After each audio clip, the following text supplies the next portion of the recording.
When you look at the map, it's a mess. Not the map, I mean the situations they face.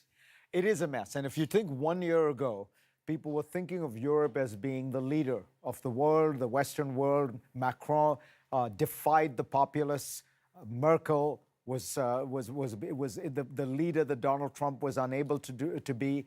Now you have a situation where Merkel is a lame duck. Macron is deeply challenged. The British government is on the verge of collapse. Italy is on the verge of defaulting and perhaps, by some accounts, even quitting the Eurozone. No, it's a mess. What's gone wrong? Because the procedures put in place after 2008 and 9, the six-pack, the four-pack, all the various deficit procedures, they were supposed to avoid many of these problems. The fundamental problem still remains that Europe is still too wedded to an idea of austerity that is essentially a German idea, which cannot work in slow times. It cannot work in times of stagnancy. If you look at a country like Italy, it has many structural problems. But if the Italian lira were to be able to be depreciated by 25%, it still has a powerful manufacturing sector in northern Italy that would roar back.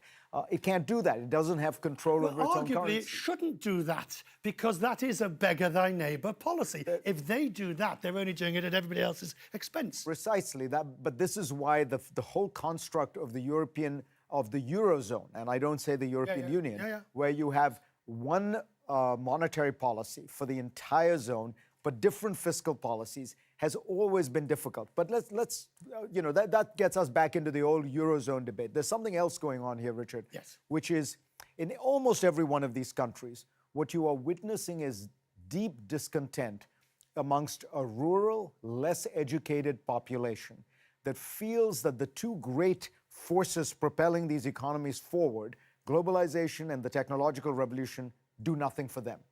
If you're not in an urban center, if you're not connected, if you don't have capital, you don't have education, you're lost in today's world.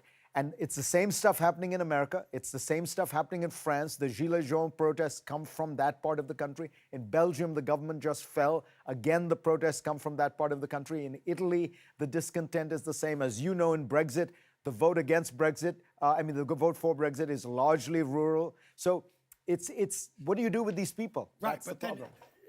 Over here, Poland and Hungary, where you have not just a populist movement on economic grounds like Brexit, but you have a right-wing authoritarian desire by electorates. So in those countries, what you're seeing is the government, those people have taken over the government. And so if you listen to the Polish government, if you listen to the Hungarian prime minister, what he says is, I'm speaking for the real Hungary, for the real Poland, which is to say the rural parts of the country, not these metropolitan elites. Everywhere you have mentioned, except Germany, actually, what you are seeing is a revolt against metropolitan, overeducated elites who have run the economies in this view for themselves. How serious is this?